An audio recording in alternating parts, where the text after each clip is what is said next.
Hey, good morning, everybody.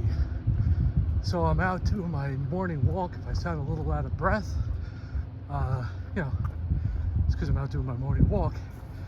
It is a beautiful day here in the Hudson Valley in New York, and I just figured I'd share this with all of you as I'm out here in the quiet country roads near where I live, taking a look at all the beautiful fall foliage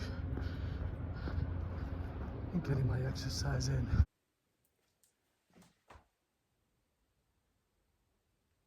Welcome everybody to this week's episode of And on Music.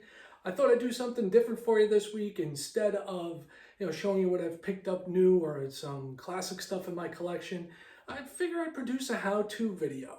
Because a very important thing about collecting vinyl and collecting music is keeping your collection in the most optimal shape you can.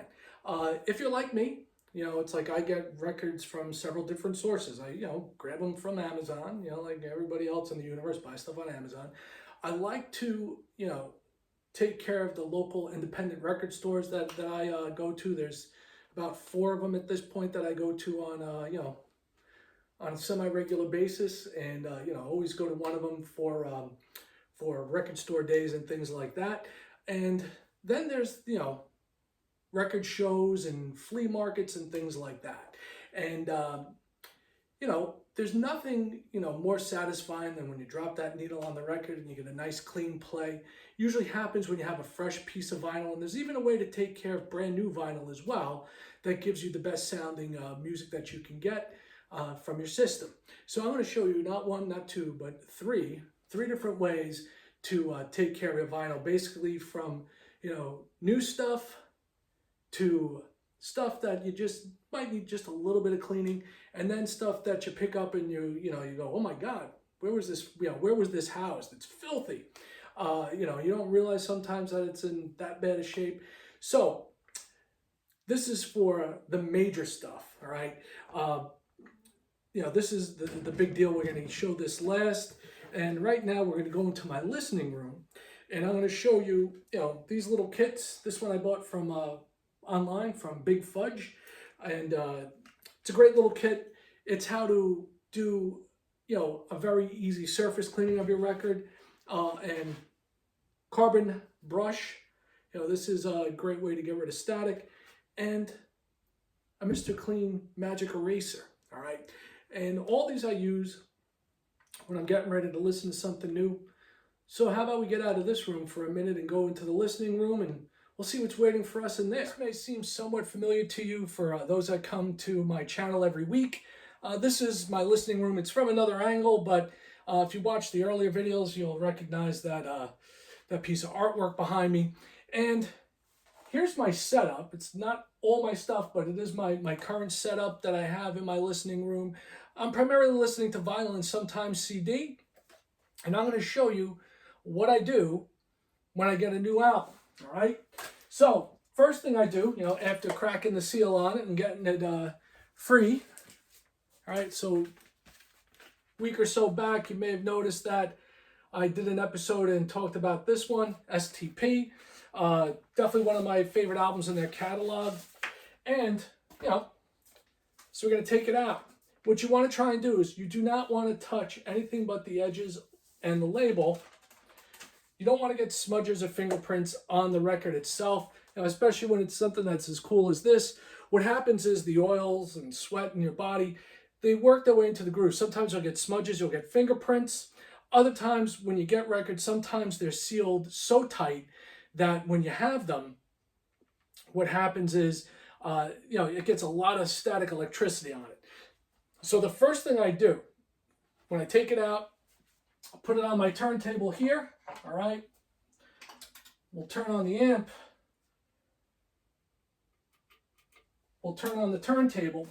And I take this little brush. And if you notice, it's got a label on it, which on one side says B, which the other side is side A. So with that, I guess since you have 2 brushes, it's to use alternating sides so you don't wear it out so quick. So I turn on the turntable, and it's the width of the record. So you just want to hold it for a few rotations, okay? Pick a point on the label that you can see, and in your mind count, all right, it's gone twice, it's gone 3 times, and that should be it. Should be good to go, right? So you set it up to listen. All right, the other thing I do is you have in these little kits, this is a wet brush. We'll show you that next. This is a record cleaning fluid, all right? And you got a couple little brushes in here. One of them is to clean off this, if you get any dust or anything in there. And the other one is this little guy. And this is to clean your needle, all right? I'll get that in there for you to see, all right? And you can use that to clean your needle. You just take it and do that. It should get off anything that's on the needle, all right? Well, another thing you could use is this, all right? Good old Mr. Clean Magic Eraser, all right? Very simple. Just take it off the stand there and just dab it a couple of times. You notice you heard the audible sound because the amp is on. That will keep the needle in good shape as well, okay? Then, you're set to listen, okay? And it should sound pretty clean. One of the things I like to do with my turntable is this too.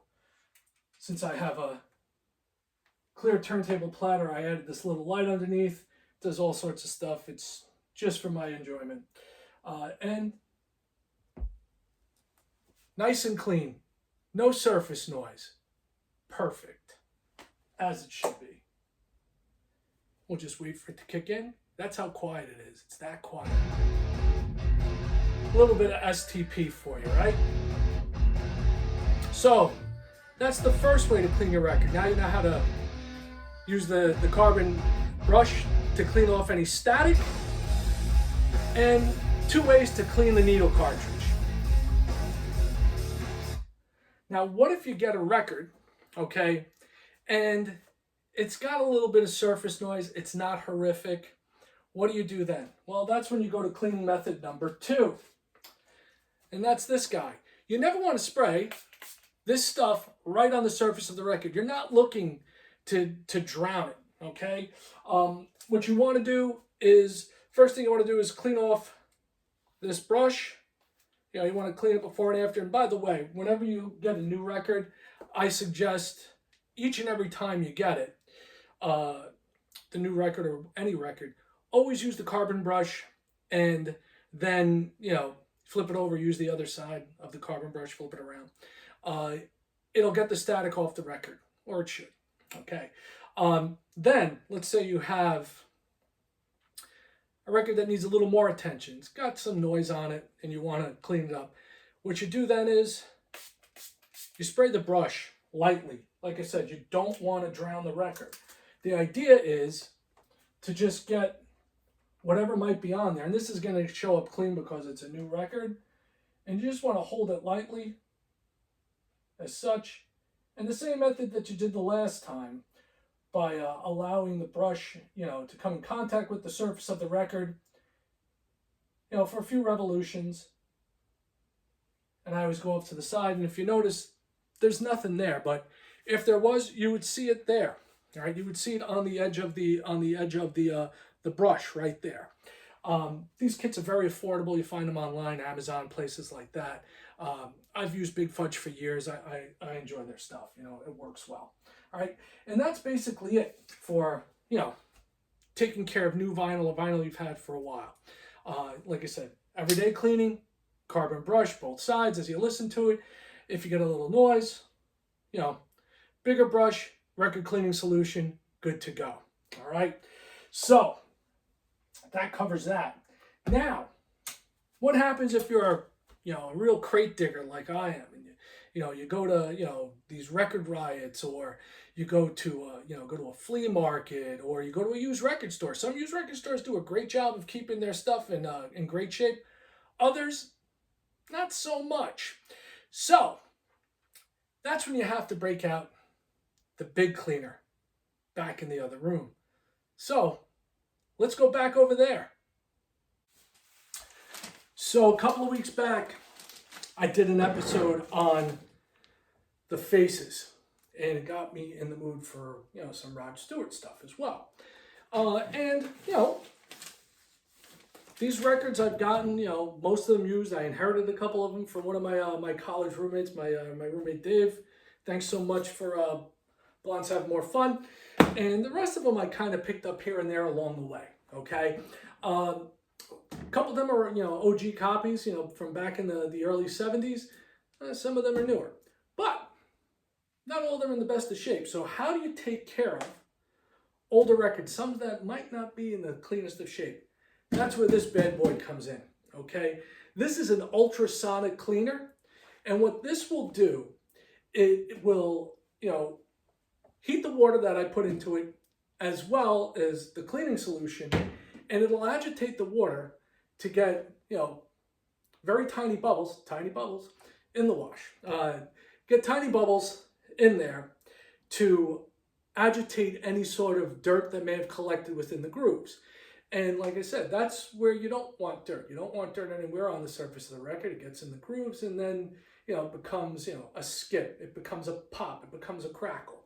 So, what do you do? All right, well, let's take the lid off. All right, and this is basically just an empty container. And to that, what you want to use is distilled water. All right, so there's a fill line in here. Basically, it's a gallon of water that you put in. And, you know, this setup here, all right, this has a tube that I have feeding into my sink over here, and it is electric, obviously, and it has controls for, you know, time and temperature. It's like, you know, like the 10 o'clock evening news. They give you the time and temperature. So the first thing you do is you add the gallon of water. You want to make sure your valve is in the closed position. Otherwise, you're just taking water from in here, right, and running it straight out, which you don't want to do. Just keep filling it till it's all the way up to the fill line. Sometimes it takes a little more. It seems like these gallons aren't exactly full, but you know, this is it. We're good to go. All right, so we get this out of the way. Next thing we do, all right, is we have this motor. All right, and with the motor, we also have this locking mechanism that goes along with this locking mechanism, and these funky little plastic discs. Now, what do these things do? All right, very simple. They keep your labels from getting wet. All right, so I'm just going to take a couple of the records here. You know, I'll take, let's see, ones that I know I haven't washed. All right, ones that I picked up and haven't washed in a while. Let's grab Rod Stewart Smiler. Okay. A lot of great tunes on this. Sweet Little Rock and Roller, Hard Road, I've grown accustomed to her face. Cool stuff on here. And there's a Hot Rod right there. And it's real simple. You take it, right? Pop that lock on there. All right. You put the record, actually, before we do that, take one of our label protectors, put that there. Put that on top. Take another label protector, right? Put that right over. All right, we're gonna do a couple of records. Might as well, if I'm running it, I might as well let it run. We'll also take this one from Rod, Footloose and Fancy Free. All right, notice there's a little bit of dirt on there. All right, so that's a good one to clean. We'll see what happens. Pop another one of these protectors on. All right.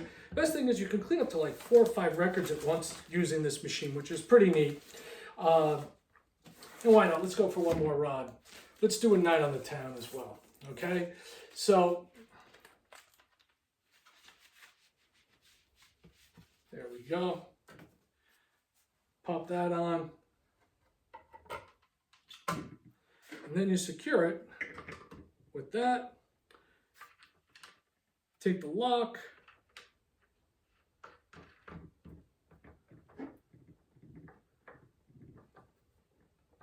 All right. And then we have the plug, of course. And you want to, I'll give it a look. So you see the way the labels are protected. There's a little bit of separation between each of the albums. this you hang over the side, and sometimes it's hard to line up because the record will rub on the sides. It's just, you know, the way this machine is built is it's built to, you know, not only ultrasonically clean records, but it also can clean jewelry and other things like that. And what I'm using today is Isonic Ultrasonic Vinyl Record Cleaner. You know, this isn't that expensive. You know, you get two 8-ounce bottles for about $15. It'll last you a good long time. What you want to do is peel this off. All right. If you don't have this on hand, what you can do is use some alcohol. All right, some regular rubbing alcohol will suffice. Put a couple of capfuls in, and of the rubbing alcohol. With this, you know, like with anything, with the ultrasonic record cleaner, as well as the cleaning solution, what you want to do is you want to follow the manufacturer's instructions on how to do it. With this Isonic record cleaner, it says to add a half to a full cap. So we're going to add a capful. All right, just take it right here. And you want to follow the instructions on the cleaner as well. And with this, it takes about 15 minutes to clean the records. You want to turn it on. It is noisy as hell.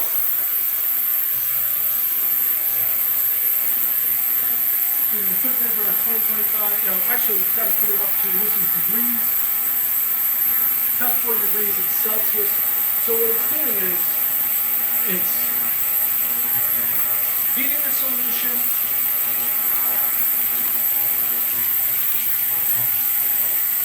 and now we're going to connect this, and the records will rotate, right? I'm not going to make you people suffer with this horrific noise, so we're going to take a break here. We're going to come back when it's done, and then we're going to put them on the drying rack. While this is cleaning, I'm going to go out for a job, all right? See you all in a few.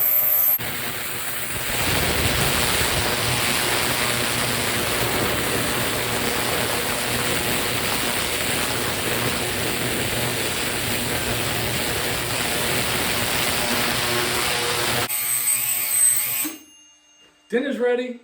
All right, so this has turned itself off, at least it set off the timer. So now what we're gonna do is turn off the unit and we're gonna unplug the records, all right? So we'll take this little motor out, let everything drip off of this, as much of the excess liquid as possible. And then we're gonna set them on our drying rack and we'll let them dry. You wanna let them dry. It's not going to pick up a significant amount of dust unless you're in a real dusty environment. But then again, that's when you go back to the original cleaning method. So the idea is that you get all the heavy duty stuff off using this. And these records, from looking in the water, were fairly clean. They weren't horrific. So what we do is we'll set this down and we unlock it. And we gingerly take off our label protectors. And if you notice, nice and clean. We just set them in here. And this is an adjustable rack. So sometimes it takes a little bit of adjusting to get it to where it needs to be. So you just loosen these wing nuts up. All right. Actually, I'm going to place this back. I want to move this more to a more doable spot. I don't know why they're that far out of whack because I haven't used this in a bit. All right, so let's see if rod will fit now. All right, we got to adjust it again. So you take them off, you set them up, and some of these label holders are tighter than others. There we go. Got the whole piece off. This one is really tight. And set that back down. And you want to give them some breathing room as well. Get the last one out of here as well. Get that to sit there. Let's try to get it right there. I don't want it to go crash into the other. So basically you let these sit and dry for a while, and then you're ready to use them. You're going to unplug the machine. You're going to turn it off. All right. I guess if you were saving the cleaning solution, you could cover it. Considering that I don't use it that often, I do them in batches. I'll work for a day on getting whatever I've picked up recently and clean them all at once and, fill the rack and be done with it. So what I do is, it's a gallon of water, distilled water, and cap full of solution. So it's not like you're wasting stuff. It's done its job. I just let it drain into the sink, and that's it. So that is 3 ways to clean records. The 2 basic ways, and then when you get to the point where there's, you get something you already can see it's dirty, there's a lot of crud, you go to the 3rd method, using the ultrasonic cleaner. I know it's not for everybody, it's not cheap, but you can get these relatively inexpensively on Amazon and other places as well. And, it serves the purpose. If you're going to be diehard about your collection and you want to, keep it in as good a shape as possible, this is a great way to do it. This is the way I do it. Is it perfect? Like I said, no. But it definitely helps. You store all your stuff. And, I put it back into the packing box that it came in, and that's basically it. So, as I always say, thank you for coming and spending time with me. I really do appreciate it. Click like. Most importantly, subscribe. Drop a comment. Also, share it with your friends if they would find this useful. Maybe you know someone that's a vinyl junkie that would find this useful. And, you can have them check it out and, go and check out my other videos where I talk about music. So thank you so much for myself and on Music the Channel. Appreciate your time. As I always say, peace, one love, and music. I'm out.